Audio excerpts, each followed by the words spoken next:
안녕하세요. 귀로 듣는 역사 이야기 이기환의 흔적의 역사 173회입니다. 예, 안녕하세요. 예, 지난주에는 조선시대 국왕들의 서해 솜씨를 좀 살펴보고 그 다음에 이제 현충사, 네. 예, 이제 뭐 이순신 장군의 사당이죠. 네. 그 박정희 현판 논쟁을 더듬어봤는데 그 이마영 기자는 뭐 현충사 현판 어떤가요? 지금처럼 뭐 박정희 현판을 둬야 된다고 생각하십니까? 아니면 숙종 현판으로 바꿔야 된다고 생각하세요? 근데 지난번에 말씀해 주셨던 것처럼 한번 좀 직접 현장을 봐야 될 것 같아요. 현장의 네, 느낌을 그렇죠. 반영해서 현장 좀 반영을 좀 해야 반영을 네. 해야 될 것 같은데 한번 네. 가보시기 바랍니다. 휴가 때 뭐 어디 간다면서요? 경주에 갑니다. 네, 경주도 좋죠. 근데 애 때문에 있어갖고 네. 그 잘 구경이 될지 모르겠습니다. 야외 쪽이어서 그죠? 네, 근데 전 구경하고 싶은 데 많은데. 그러게요. 네. 뭐 누구 좀 맡길 수도 없고. 근데 어디 경주는 뭐 어떤 네. 하나하나가 구경거리고 거기 그러니까요. 저기 뭐 황리단길인가 있는 것 같아요. 네네네네. 거기 기대하고 괜찮더라고요, 있습니다. 보니까. 네. 걷는 게 아주 좋더라고요. 그러니까 네. 대릉원이 있고 무덤들이 이제 고분이 쭉 있는데 엄청난 큰 고분을 네, 네. 이렇게 싸면서 옛날 네. 길이 이렇게 있는데 아주 좋았습니다. 가보겠습니다. 예. 이번 주에는 광화문 현판 이야기 해주신다고 했잖아요. 예, 그렇습니다. 일단 뭐 역대 대통령들의 글씨 솜씨를 한번 이야기해보고 그 광화문 현판이나 광화문을 둘러싼 논쟁 뭐 이런 것들 잠깐 좀 얘기해보려고 합니다.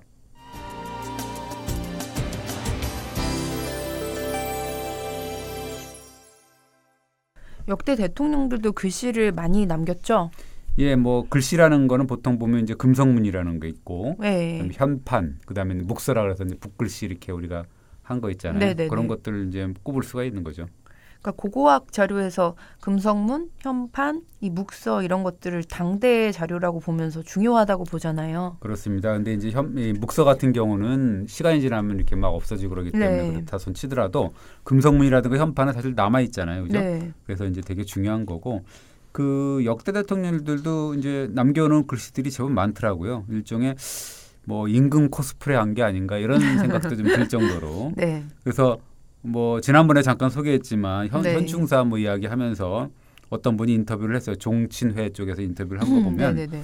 숙종도 임금이지만 박정희도 임금 아니냐. 임금이 현판 좀 섞여서니 뭐 이렇게 잘못됐냐. 뭐 이런 식의 어떤 이야기를 하더라고요.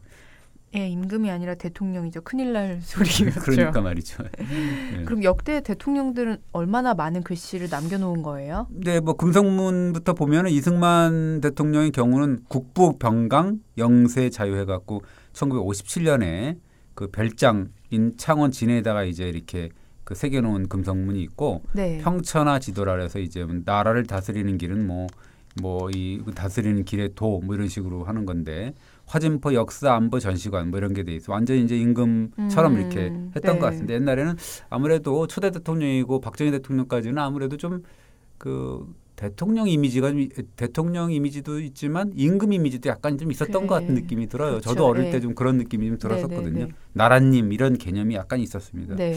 윤보선 대통령 같은 경우도 이 백령도에 있는 방공 유격 전적지 뭐 이런 식으로 이제 61년에 쓴 게 있고 금성문도 역시 뭐 박정희 대통령이 제일 많죠. 그러니까 얼마큼이나 돼요?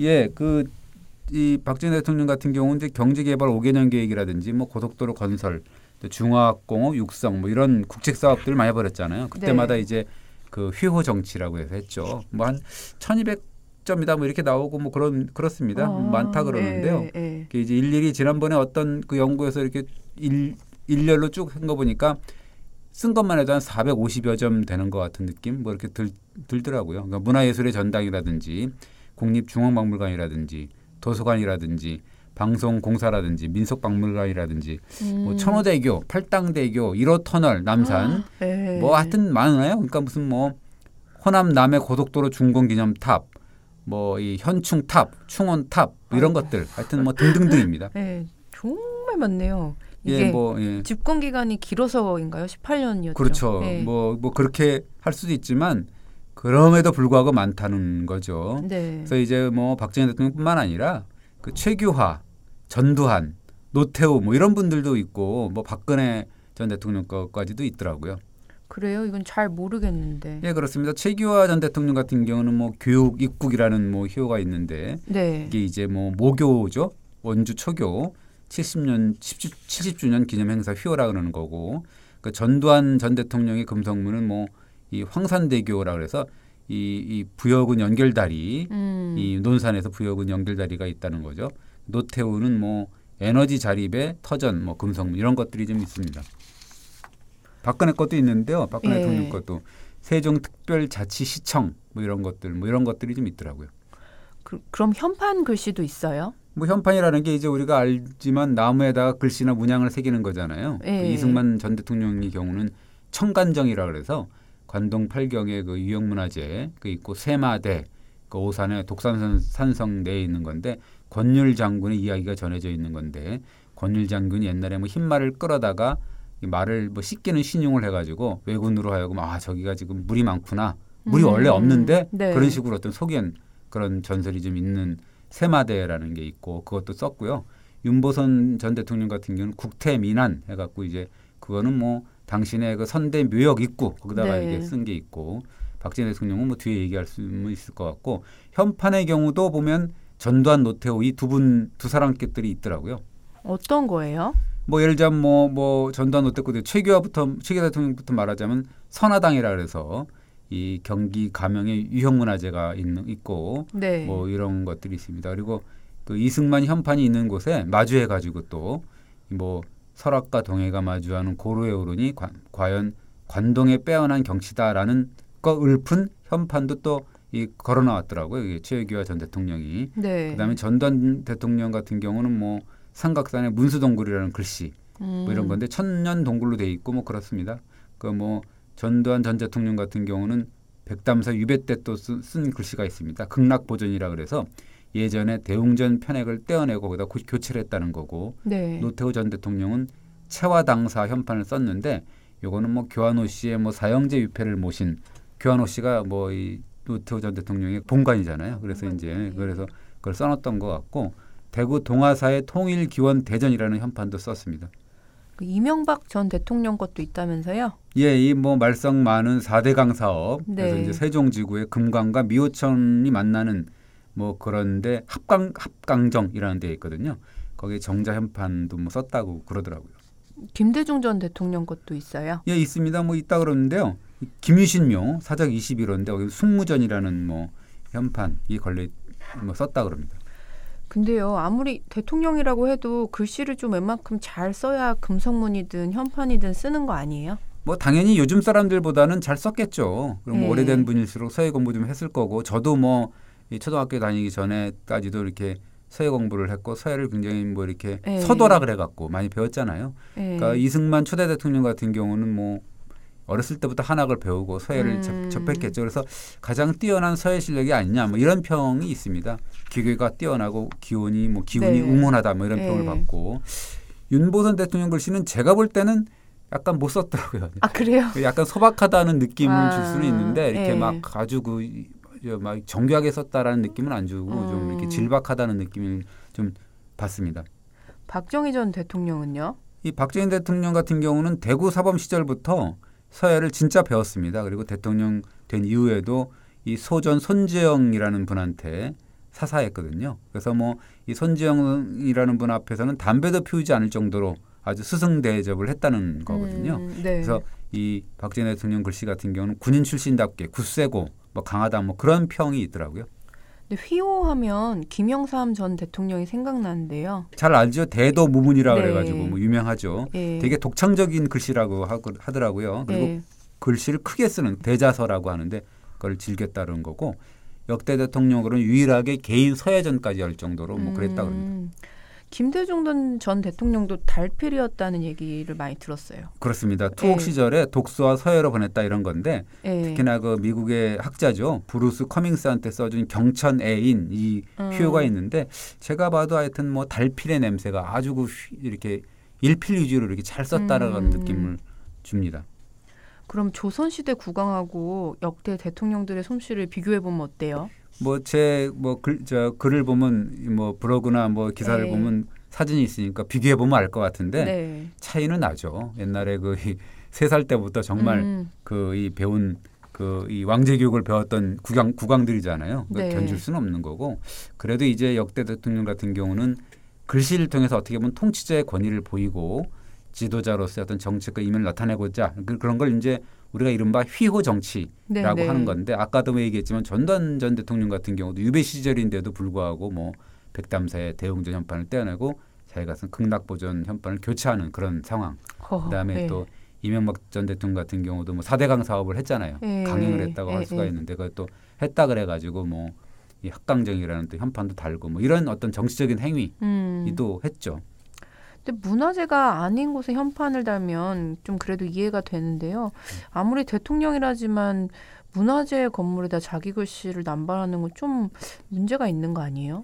그렇죠. 그래서 제가 그 문화재 건물에 걸린 역대 대통령 글씨를 좀 예를 들자면 아까 얘기했지만 이승만 대통령 같은 경우는 청간정 그게 이제 그 강원도 유형문화재 이런 게 있고 이산묘라 그래서 그것도 도기념물이거든요. 그래서 네. 뭐 윤보선 전 대통령도 뭐 정인지묘 몇 군데가 있습니다. 그래서 뭐 이 최규하 대통령 작품도 있고 노태우 대통령 작품도 있고 아까 얘기했듯이 뭐 채화당사라서 물론 교환호 씨의 뭐 어떤 뭐 흔적이 좀 있지만 그런 네. 것들 그게 도기념물이거든요. 근데 지난번에 말씀하신 것처럼 박정희 전 대통령 쓴 현판이 특히 많다고 하셨잖아요. 너무 많은 게 좀 문제죠. 뭐 이렇게 한두 권 정도 이렇게 할 수 있다면 뭐 그럴 수도 있겠다라고 약간 이해는 할 수가 있지만 박정희 대통령 현판 같은 경우는 특히나 많다. 네. 그래서 어떤 지도자도 박정희 대통령 전 대통령의 휘호를 능가할 수는 없다. 이렇게 볼 수가 있는 건데 2005년 문화재청 자료 보면 지난번에 잠깐 말씀드렸지만 네. 문화재에 걸린 역대 대통령의 글씨는 모두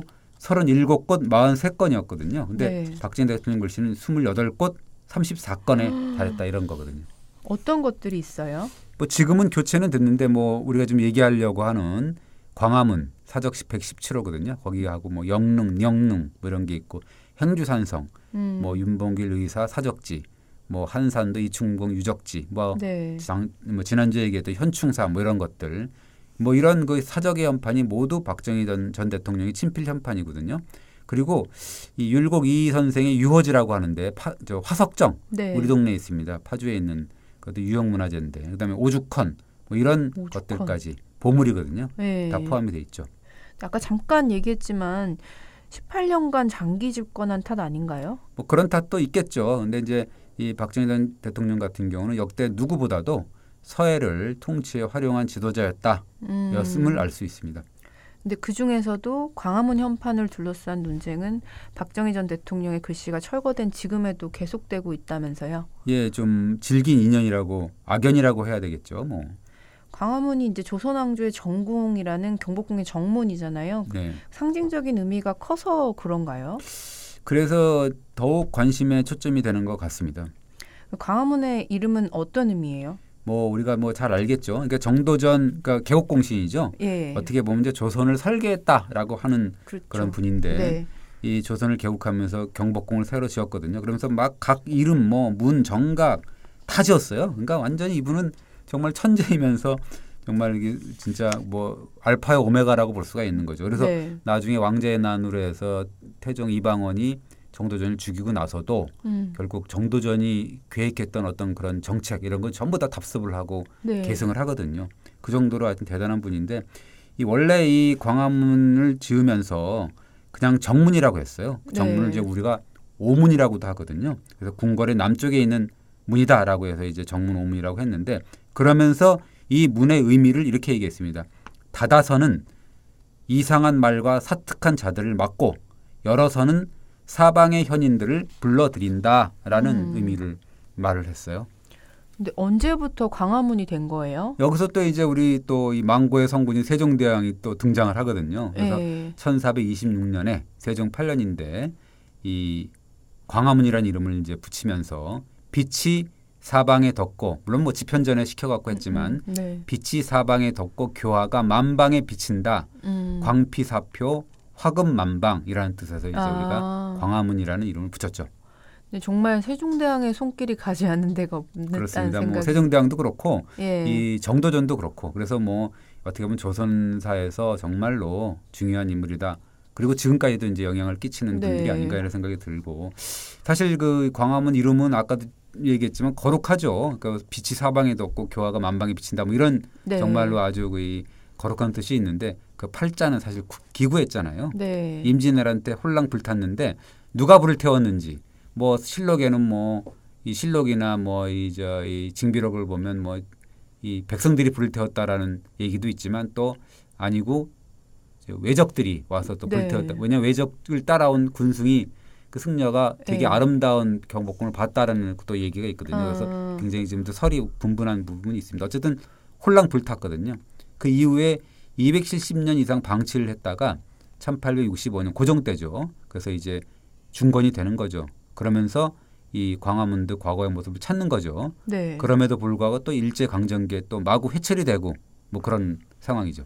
회철은 너무 어려운데요. 어려운 말이죠. 근데 이게 그 논문을 보면은 맨 회철이라고 막 나오거든요. 아. 이게 회철이 뭐냐면 헐어서 치워버린다라는 뜻입니다. 너무 어려워서 예. 그냥 뭐 마구 훼손해서 없앴다 뭐 이런 의미니까 그냥 철거해서 그냥 없애버렸다 뭐 이렇게 우리가 네. 받아들일 수가 있는 거죠. 어쨌든 그 한일합병이 되고 나서 병합이 되고 나서 경복궁 같은 경우는 또 조선의 국권의 상징이잖아요. 그러니까 일제가 훼손하기 시작하는 거죠. 그래서 뭐 심지어는 소나 돼지, 가축을 둔 가축우리까지 거기다가 뭐 설치하는 그런 상황 이렇게 되는 거죠. 급기야 1916년 총독부 건물이 경복궁 안에 건설되면서 광화문 역시 철거될 운명에 놓였죠. 근데 철거된다고 했는데 어떻게 살아남았어요? 이게 참 묘한데요. 1922년에 우리가 뭐 많이 이렇게 뭐 이 얘기가 되는 사람이에요. 일본의 민해 운동가가 있는데 야나기 무네요시라는 사람 되게 유명한 사람이죠. 네네. 이 사람이 동아일보에 장장 5회에 걸쳐서 연재를 하는 게 뭐냐면 장차 없어지게 된 조선의 한 건축을 위해라는 기고문을 싣거든요. 야나기 무네요시는 저도 아는데요. 유명한 사람이잖아요. 예, 뭐 한국의 전통 문화를 뭐 한의 문화, 뭐 예를 들자면 애상미, 애잔미 뭐 이렇게 네. 표현을 하는 분인데 그나마 이제 일본인 중에서는 한국 문화를 좀 이해했다 이런 평을 좀 듣는데 어떻게 보면 또 다른 또 측면이 있어요. 한국 문화를 좀 쓸쓸한 의미, 네. 애잔한 미, 한 이런 거를 슬픔 이런 걸로 이제 표현을 하니까 이것이 결국 한국 역사의 정체성, 후퇴성 이런 걸로 태형 이런 걸로 이제 비춰지게 되는 거거든요. 그렇게 강조를 했다라는 평도 약간 듣는 사람이죠. 약간 부정적인 의미로 가뒀다 이렇게 생각할 수도 있겠네요. 네. 근데 이분이 조선 사람이 아니냐는 말도 들었다면서요? 예, 한자 이름이 유종렬이거든요. 그러니까 야나기라는 말은 이제 일본의 유자라는 거죠. 네네. 그러니까 일본인에도 이제 유씨가 있다는 얘기인데 야나기거든요. 근데 웬 조선 놈이 이 무슨 저기 뭐 광화문 얘기 아니야 유종렬이라는 놈이 누구야? 뭐 이런 식으로 얘기를 했겠죠. 그게 이제 그게 뭐 그랬다가 워낙 이제 민해운동가로서 유명해지고 이분이 또 이 사람이 또 여론을 이끄니까 뭔가 이게 광화문을 철거해서는 안 되는 그런 뭐 그런 거 아니야? 이런 여론이 생겼던 거죠. 일본인들 사이에서도. 그래서 어떻게 돼요? 철거는 안 시켜요. 그래서 안 시키고 이전을 해버리는 거죠. 이건이라고 하는데요. 이건. 네. 그럼 이전은 어디로 해요? 이게 1927년인데 총독부가 이제 경복궁 정면에 떡하니 들어서거든요. 총독부 건물이. 그러면서 광화문은 지금의 민속박물관 자리 저쪽에 그 어디죠? 저희 뒤쪽으로 이렇게 가다 보면은 거기 이제 옮기게 되는 거죠. 그러니까 한국인의 정문이 사라져 버린 거네요. 그렇습니다. 그러면서 마구잡이로 이제 전락을 하게 되는데 뭐 나중에는 뭐 조선 박람회장 이게 이제 식민지의 실상을 왜곡 날조한다는 그런 그 행사거든요. 조선 박람회장의 선전문으로 전락을 하게 되고 또는 뭐 이 매표소 출입문이 되기도 하고 뭐 그런 식으로 전락을 하게 되는 거죠. 근데 해방 이후에도 엄청 훼손된다면서요. 사진을 보면 나오는데 약간 끔찍한 사진이 있어요. 그러니까 1951년 1월에 문루가 지금으로 이렇게 문루 그러니까 건물이죠. 광화문 건물 완전히 소실되는 그런 상황 그런 사진이 있습니다. 근데 언제 다시 광화문이 지금 자리로 원위치한 거예요? 1966년부터 이제 그 민족 정계 복원 사업이다. 뭐 그것의 일환이다라고 복원을 했는데 처음에는 이 이제 뭐 지금의 광화문 자리를 원상복구한다 뭐 그런 계획이었는데 갑자기 뭐 일제가 옮겨놓은 자리가 그 지금 얘기했던 민속박물관 자리 그 자리에서 복원한다라는 이야기도 돌았죠. 우여곡절이 많았네요. 근데 원래 자리에 복원하는 게 맞는 거 아니에요? 그런데 이제 이게 박정희 대통령이 이렇게 특별 지시를 내립니다. 1967년인데 두 가지죠. 하나는 광화문 석축을 중앙청 정문으로 옮겨라. 두 번째는 뭐냐면 문루 철근 콘크리트로 하여라. 뭐 이런 얘기를 해요. 중앙청 정문이라면 그건 잘 된 거 아니에요? 아니 이게 이제 잘 봐야 되는 거죠. 민속박물관 쪽에 이제 복원되지 않은 건 다행이죠. 근데 이제 중앙청 정문도 문제가 되는 거죠. 중앙청 정문 위치라는 게 광화문의 중심축이 원래 경복궁에 맞춘 것이 아니라 중앙측에 맞추게 되는 그런 상황이 돼버리는 거죠. 원래 경복궁이 이렇게 있으면 예. 중심축이 쫙 있잖아요. 예. 근데 일제가 중앙청을 만들면서 뭐 이렇게 약간 틀었거든요. 예. 그러니까 중앙청 정문으로 맞추게 되면 광화문을 예. 경복궁하고는 안 맞게 되는 뭐 그런 상황이 되는 거죠. 그게 틀어진다는 말씀이시죠? 그렇습니다. 그래서 뭐 광화문 원래 위치에서 북측으로 11.2m, 예. 동측으로는 뭐 13.5m, 경복궁 중심축에서는 한 3.75 정도 반시계 방향으로 틀어지게 된 상황으로 예. 이제 이게 복원이 되는 거죠. 많이 멀어지는 것 같은데 왜 그렇게 한 거예요? 아까 얘기했듯이 중앙청 정문으로 옮기라고 한 거죠. 중앙청을 기준으로 삼았던 거죠. 그게 뭐냐면 일제가 중앙청을 만들면서 도로를 그런 식으로 중앙청이 만들면서 그렇게 했을 거 아니에요. 그죠? 예. 그러다 보니까 이게 이 도로도 일제강점기에 만들어졌으니까 도로 사정도 있고 뭐 그랬다는 거죠.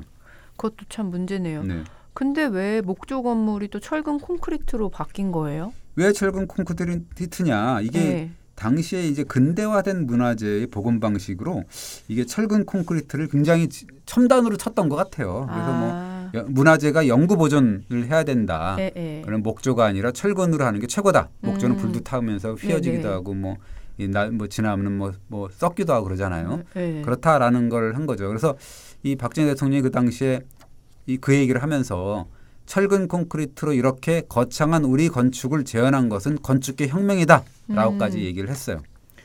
그렇게 말할 정도로 철근 콘크리트 구조물을 신봉한 거예요?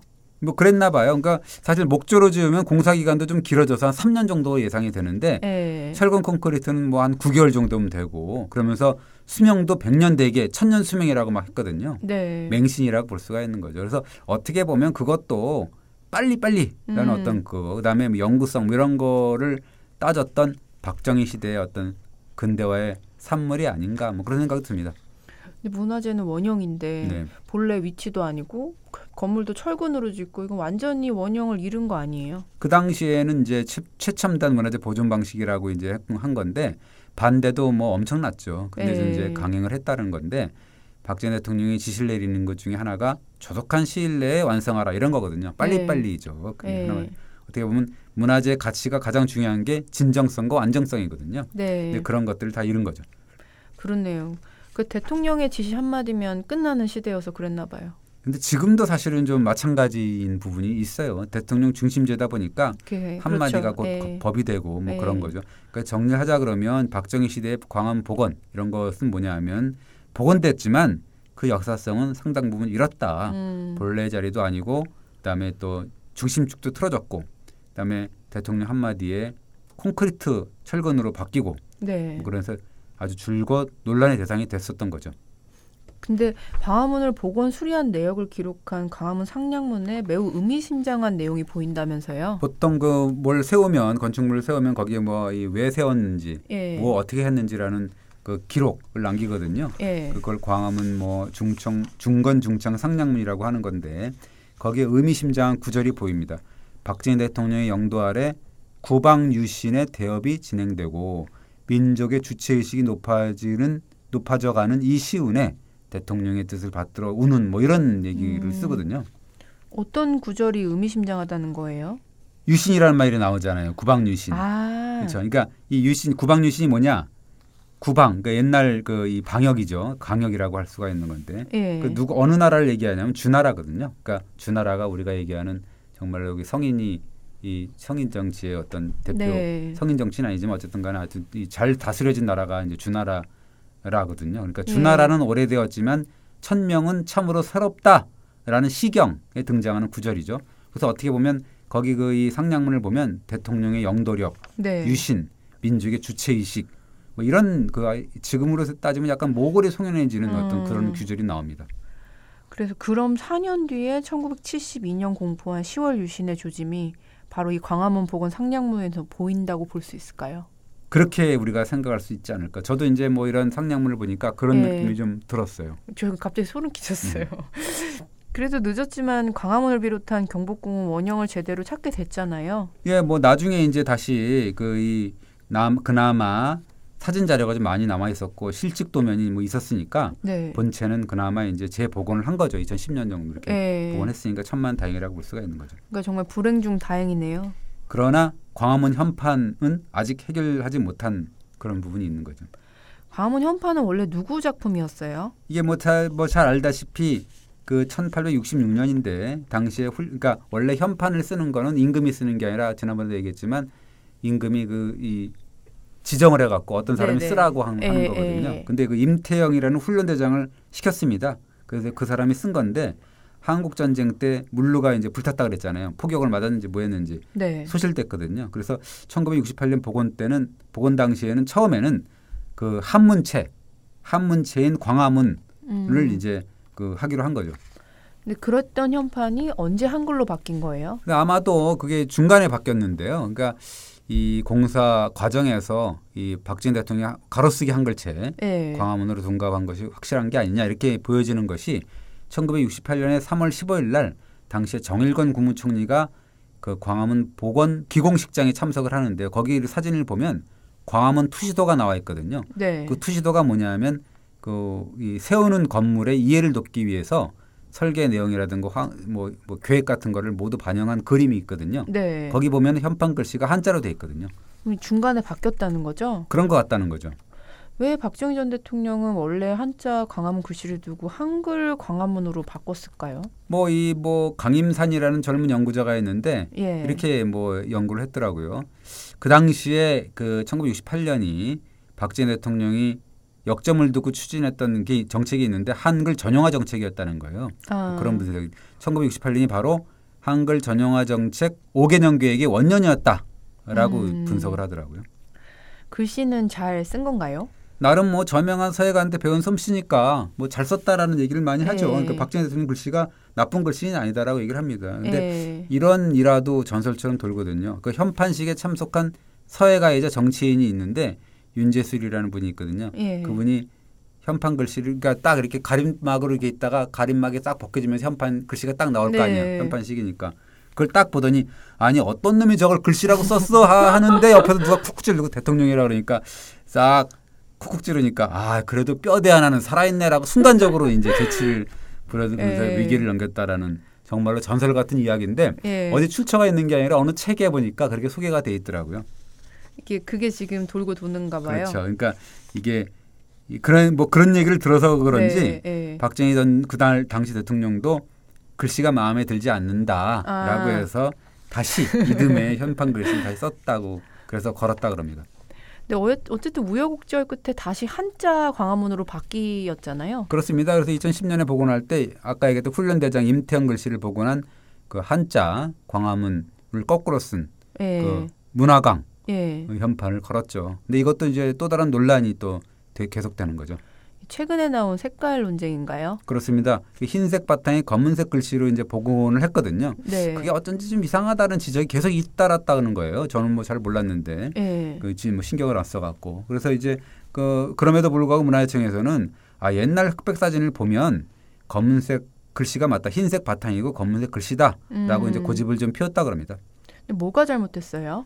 그 문화재청이 최근에 이제 보도자료를 하나 돌리고 이제 그것이 기사로 나왔는데요. 네네. 새삼스럽게 미국의 스미소니안 박물관에서 소장하고 있는 광화문 사진이 있는데 이게 1893년 사진이거든요. 네. 그걸 토대로 과학적 분석을 해보니까 이게 흰 바탕의 검은 글씨가 아니라 검은 바탕에 금색 글씨가 맞는 것 같다. 그래서 다시 고치겠다라는 발표를 했거든요. 근데 사실 이게 몰라서 그렇지 굳이 스미소니안 박물관까지 갈 것도 없었거든요. 원래 검은 바탕에 금색 글씨였다는 거예요? 금색 글씨는 이제 중간에 지워지거나 이렇게 색깔이 바래서 그럴 수 있지만 확실한 거는 바탕색은 흰색이 아니었다라는 거는 그동안에도 나왔다는 얘기예요. 원래부터 그런 증거를 찾을 수 있었는데 아까 얘기했던 강임산이라는 그 연구자가 이렇게 사진도 보내주고 막 그랬던데 사진을 보면 확실하게 나오는데 그 궁중화사 출신인데 안중식이라는 분이 있거든요. 그분이 1915년 작품이 있는데 백악춘효라는 작품이에요. 그러니까 광화문에 이 봄, 가을 이 그림을 그린 건데 거기 보면 광화문 현판이 바탕이 검은색으로 이렇게 보이거든요. 그리고 서양화가 중에 이제 심형구라는 분이 있는데 이분이 이제 그림여서에 이제 그 광화문 현을 그리거든요. 거기에 보면 거기도 보면 이제 어두운 바탕에 밝은색 글씨가 보이거든요. 그 사진을 강인선 씨가 보내준 사진 보니까 확연하게 드러나더라고요.